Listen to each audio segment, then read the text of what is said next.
जो चोर गाड़ियों को चोरी करके ले जाते हैं, आज उनके गाड़ियों का बाप डे बनेगा। आओ देखते हैं कौन सी गाड़ी चोरी की लगता है।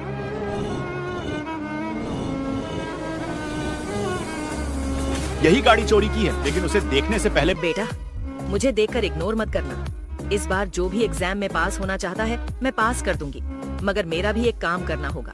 तुम्हें इस वीडियो को एक लाइक और चैनल को सब्सक्राइब करना होगा और 5 सच्चे मित्र को शेयर करना होगा। और मेरे बेटे जाते जाते कमेंट में सरस्वती माँ लिख दो। और इसका तो पापड़ी बन गया।